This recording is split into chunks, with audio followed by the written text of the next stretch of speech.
Halo, Assalamualaikum warahmatullahi wabarakatuh. Nama saya Marcelio Sendradivio. Pada kali ini, saya akan menerangkan mengenai activity diagram. Definisi activity diagram. Activity diagram yaitu diagram yang dapat memodelkan proses-proses yang terjadi pada sebuah sistem. Runtutan proses dari suatu sistem digambarkan secara vertikal. Activity diagram merupakan pengembangan dari use case yang memiliki alur dan urutan aktivitas. Activity diagram dibuat berdasarkan sebuah atau beberapa use case. Alur atau aktivitas bisa berupa runtutan menu-menu atau proses bisnis yang terdapat dalam sistem tersebut. Activity diagram tidak menjelaskan kelakuan aktor. Dapat diartikan bahwa dalam pembuatan activity diagram hanya dapat dipakai untuk mengabarkan alur dan urutan kerja atau aktivitas sistem saja. Tujuan activity diagram. Yang pertama, yaitu menjelaskan urutan aktivitas dalam suatu proses. Lalu, di dalam dunia bisnis biasanya digunakan untuk modeling atau memperlihatkan urutan proses bisnis. Lalu, memudahkan dalam memahami proses yang ada di dalam sistem secara keseluruhan. Lalu, merupakan metode perancangan yang terstruktur, mirip dengan flowchart maupun data flow diagram atau DFD. Yang terakhir, mengetahui aktivitas aktor atau pengguna berdasarkan use case diagram yang dibuat sebelumnya. Di sini ada beberapa simbol activity diagram, seperti yang bulat pekat ini, itu namanya status awal atau initial nodes atau start point, yaitu sebuah activity diagram memiliki status awal untuk memulai proses. Jadi untuk pertama, kalau misal di flowchart, dimulainya kan pakai start. Kalau di sini dimulainya tuh pakai lingkaran pekat ini. Lalu yang kotak ini itu namanya aktivitas atau activity, yaitu aktivitas yang dilakukan sistem dari awal hingga akhir. Biasanya tiap aktivitas ditulis menggunakan kata kerja. Lalu di sini ada garis atau panah. Panah ini namanya tuh line connector atau transition, berguna untuk menghubungkan suatu komponen dengan komponen lainnya. Lalu di sini ada yang belak tupat, terus ada panah, dia bercabang gini. Itu namanya percabangan atau kondisi atau decision. Yaitu apabila terdapat pilihan aktivitas yang lebih dari satu, maka digunakan percabangan. Setiap aktivitas yang dipilih menghasilkan aktivitas lain yang berbeda. Lalu sini yang dari dua jadi satu, itu namanya penggabungan atau merge. Itu berfungsi untuk menggabungkan kembali aliran kerja yang sebelumnya dipecah oleh decision.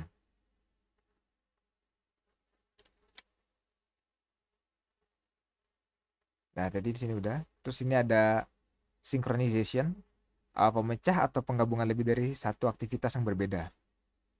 Lalu ada garis seperti ini, namanya synchronization fork, yaitu pemecah menjadi lebih dari satu aktivitas yang berbeda.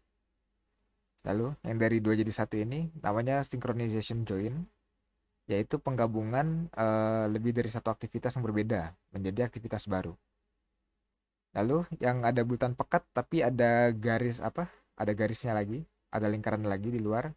Itu namanya status akhir atau final node, yaitu status akhir yang dilakukan sistem, menunjukkan bahwa aktivitas dalam suatu urutan proses telah selesai. Lalu yang tanda ini namanya swim lane, itu memisahkan kelompok bisnis yang bertanggung jawab terhadap aktivitas yang terjadi. Bisa juga dalam bentuk aktor yang akan melakukan aktivitasnya. Jadi jangan sampai ketukar ya antara yang ini final node sama yang status awal atau start point, initial node. Nah, langkah pembuatan activity diagram. Yang pertama, mulailah dengan node awal untuk start state atau titik awal. Lalu tambahkan partisi jika itu memang relevan untuk analisis yang akan dibuat. Buatlah suatu aksi untuk setiap langkah utama dari use case. Tambahkan alur atau flow dari setiap aksi ke aksi lainnya. Keputusan berada di node akhir. Setiap aksi hanya mendapatkan satu alur masuk dan satu alur keluar yang nantinya menuju ke fork, join, decision, dan merge. Tambahkan juga percabangan atau decision bila alur dipecah menjadi suatu kondisi pilihan. Jangan lupa untuk menggabungkannya kembali dengan merge. Lalu menambahkan forks dan join jika aktivitas dilakukan secara paralel. Yang terakhir yaitu akhir proses dengan notasi akhir atau end state.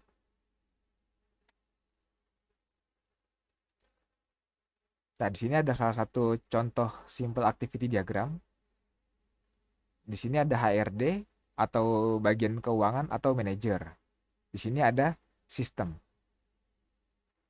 Nah, jadi di sini kan titik awalnya nih.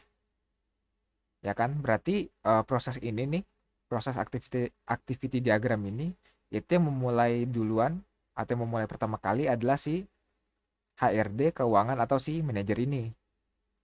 Nah, lalu dikasih panah ke bawah yaitu ke proses atau ke activity namanya masuk ke aplikasi.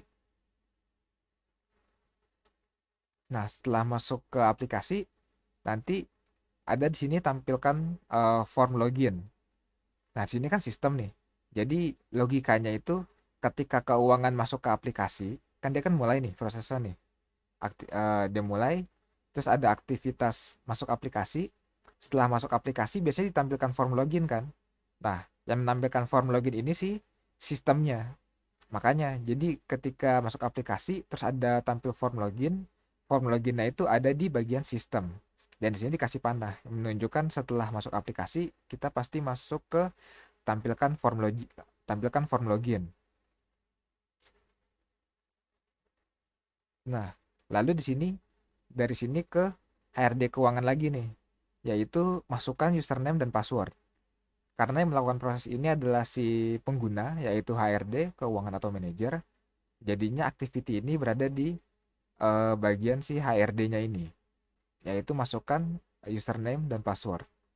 Lalu kita lempar lagi ke sistem. Di sini ada decision nih, percabangan. Dia nanyain inputan yang dimasukin sama si HRD ini benar atau salah. Jika tidak, maka dia kembali ke form login. Karena setelah kalau misalnya salah, biasanya dia pasti ngulang dari awal dong. Tapi nggak mungkin ngulangnya dari masuk aplikasi. Jadi langsung ke tampilkan form login kembali. Dan nantinya akan diinput username atau password lagi oleh si user atau si HRD-nya. Lalu ke decision, apakah yang dimasukkan itu benar username dan passwordnya? Jika iya, maka tampilkan menu utama.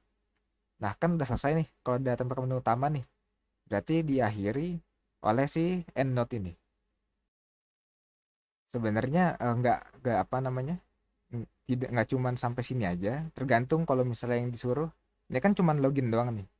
Kalau sampai udah menu utama berarti loginnya udah selesai dong. Tapi kalau misalnya ngecek daftar pegawai gitu. Nanti setelah iya nanti ada lagi nih misalnya sistem tampilkan menu utama. Terus nanti dilempar lagi ke HRD-nya misalnya masuk ke bagian pegawai gitu. Terus nanti sistem menampilkan pegawai. Ya begitu terus. Nah, nanti kalau misalnya masih ada yang bingung boleh ditanya ketika di Gmeet. Oke, itu aja dari saya. Kurang lebihnya mohon maaf. Videonya juga pendek. Kalau ada yang bingung boleh tanya. Kalau ada yang salah boleh dikoreksi karena sini kita sama-sama belajar. Saya tutup. Wassalamualaikum warahmatullahi wabarakatuh.